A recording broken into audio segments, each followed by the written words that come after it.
Hey guys, it's Chad here. Listen, I have some big news. The AV Club, yeah, you heard it right. The AV Club is going to review this show, News Time. Finally, it's taken me literally 8 years of making this show to get it recognized by those jerks over there at the AV Club. They review everything. I mean, not in recent years, they kind of stopped doing that, but it's finally my time to shine and get either an A or an A minus or an A plus from those AV Club nerds. Okay, time to dive in to read what this poorly paid television critic has to say about News Time.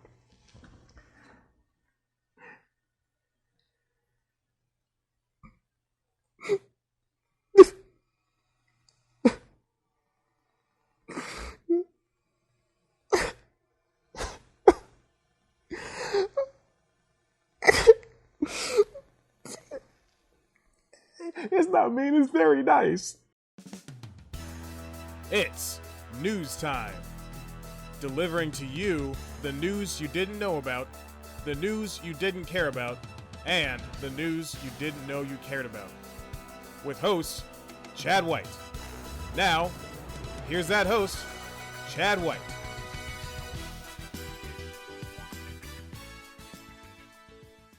Welcome back to News Time. I'm your host, Chad White, and this is the ratings news you didn't know about. Now, each year I end a season of News Time with a bigger story than usual. Last year was HBO Max's first bet on streaming. The year before was MoviePass. Remember MoviePass? They're coming back. I won't be talking about it, but it's there. This year's final story is all about the Nielsen rating system. Wait. Don't close the video, I promise. I'll make it good. Okay, passable. The fact is, TV ratings are still important, even in this world of streaming. Netflix refuses to show how well their projects are doing, canceling them left and right if they don't perform to par, or keeping them around if they do. CBS is the highest rated broadcast network. Their shows get the double digits all broadcasters earned on a nightly basis 2 decades ago. YouTube creators also rely on views. Well, sometimes. It all depends on what YouTube says works that week.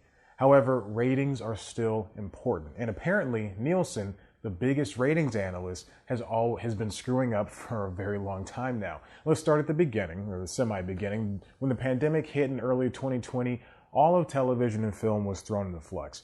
We weren't sure if shows were going to be able to finish their seasons. Movies were part of the way through shooting. A lot of projects were canceled due to lack of funds or trust from the networks.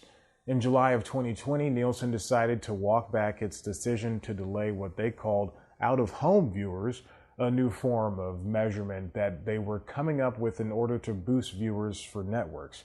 This new tool would have been a measurable boon for networks who were struggling with which shows they'd let continue and which shows would, for some reason, die off. My late night show on the CW was a casualty. Sure, it was a cabaret/musical review show featuring the eldest of Playboy models, but there's an audience for that on the youngest skewing broadcast network. Trust me. Out of home includes people in a bar, for example, watching a football game. The numbers don't sound like much. Still, a sporting event being watched on a TV in bars and hotels across the nation could lift viewership numbers by as much as 11%. News shows, competitions, regular old sitcoms, they could all be boosted. This was such a brilliant idea that would help everyone involved, but not releasing it would hurt more than help. A battle over viewer numbers between broadcasters and Nielsen started well before the pandemic. 2018 saw CBS almost drop Nielsen entirely. They didn't. That doesn't mean they're still not considering it. 2021 alone saw all major broadcasters asking for better view counts due to the sudden shift in production. Nielsen originally said no to the audit of its processes. Networks haven't backed down yet on their threats, but there's still a chance. NBC, Fox, and ABC are bending the rules and disregarding once coveted live plus same-day ratings. Those ratings take into consideration both live viewers as well as delayed viewings until 3 a.m. local time. There's also live plus 3-day and 7-day viewers too, which were adopted in recent years, mostly due to DVRs and streaming.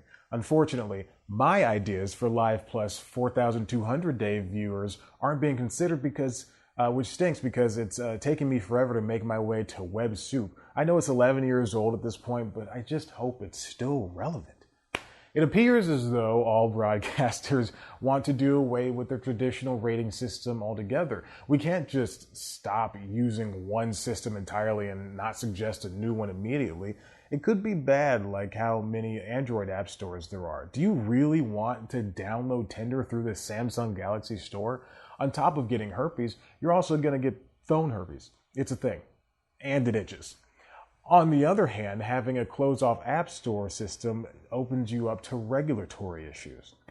Without a true replacement, what would happen exactly? The man leading the charge to stop using Nielsen for now, Video Advertising Bureau President Sean Cunningham, says things like competition from other sources such as ComScore, VideoAmp, and iSpot.tv would help. There's also the issue of accuracy and measurements, which Nielsen fails at due to its lack of wanting to innovate alongside the TV environment. Old Hollywood grew complacent while TV itself morphed as streaming became a more viable option. As if it wanted credit for taking itself to task, Nielsen decided to put itself into timeout with ratings, admitting to performance issues coming from inside the house. A month later, the Media Rating Council put a hold on Nielsen's accreditation. Then, the CEO of Nielsen said the company hasn't been doing the best in terms of its main job function.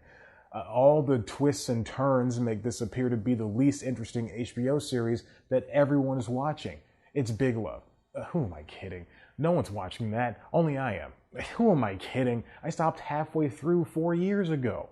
I'm so sorry, Big Love. Forgive me. To make matters worse, Mr. CEO was right. We found out in December that Nielsen's been undercounting out-of-home viewers for months. You remember out-of-home viewers. They're the viewers that once weren't coveted prior to streaming that now are, but they weren't being counted because the tool was postponed. I mentioned them earlier in the script, like several paragraphs ago. Okay, great. You might believe the famed ratings company is trying to stay ahead of more controversy. In actuality, the Media Rating Council announced up to 6% undercounting months ago in May of this year. Days before that revelation, Nielsen told networks it was still working on an issue involving 2,700 homes in the viewership counting program. 2,700 doesn't sound like a lot, but those numbers are meant to be representative of the millions of TV watchers in the nation. That number is down from the 9,400 that were said to be affected by the pandemic months prior. People, these are major Big Love vibes. Did I use vibes right? Dang it, I'm still not cool enough to use slang, not like Dad. All of the problems with ratings lead back to the network's want of leaving Nielsen altogether.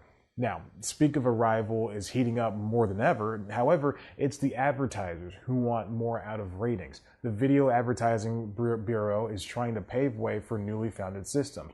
Procter & Gamble are looking to monitor and wager new procedures too. NBCU is already moving into a bunch of new ways to measure by vetting new companies. Warner says it has a new tool ready to launch this year. Not only do they need to find better ratings counts for broadcast and cable, but there's also cable streamers like YouTube TV, as well as ad-supported streaming services such as Tubi, and ad-supported streaming service plans like HBO Max's and Hulu's cheapest tiers.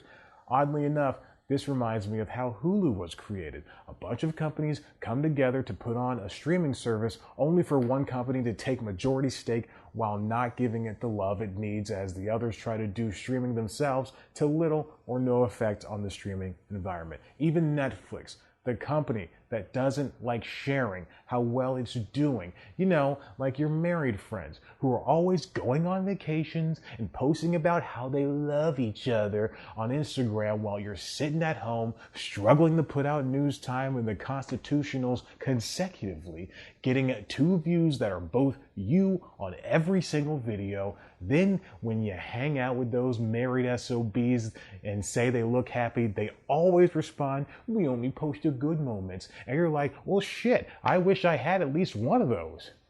Even Netflix is going to start revealing numbers. Kind of. sort of. Views are still counted in hours instead of actual people viewing, but Netflix is no longer cheating by saying a show or a movie that was watched for 2 minutes by someone counts as a full view. And it's much more digestible top 10 list in lieu of percentages and demographics. Ratings are boring, I get it, and intrusive. And a third thing, I'll come up with one later, but networks need to know who's watching in order to sell ads or make more seasons, improve shows, any number of things in order to make TV what it is. Not to mention, these numbers help viewers know whether a show is worth a watch or if they're supporting a poorly watched show. Nielsen's been running the game in terms of ratings for decades. Without a true competitor and with a pandemic, it grew complacent in its lane. Networks and advertisers need more data than what they've been getting. Maybe now Nielsen will step up to do better, and perhaps competition will prove to be fruitful. Oh, I just came up with a third thing. It doesn't matter. News Time's done for the year. What's not done for the year is you subscribing and checking out one of our other videos. Of course, you can head to the website, cpluscomedy.com, where there's some other stuff. I can't think of anything right now. You can follow us on Twitter and Instagram at cpluscomedy. Follow me on Twitter and Instagram at ChadBlackWhite. Like us on Facebook. Listen to the Constitutionals podcast wherever you get your podcasts. And I think it's time to have a Bluey marathon. Not like I have one every single day, because I don't.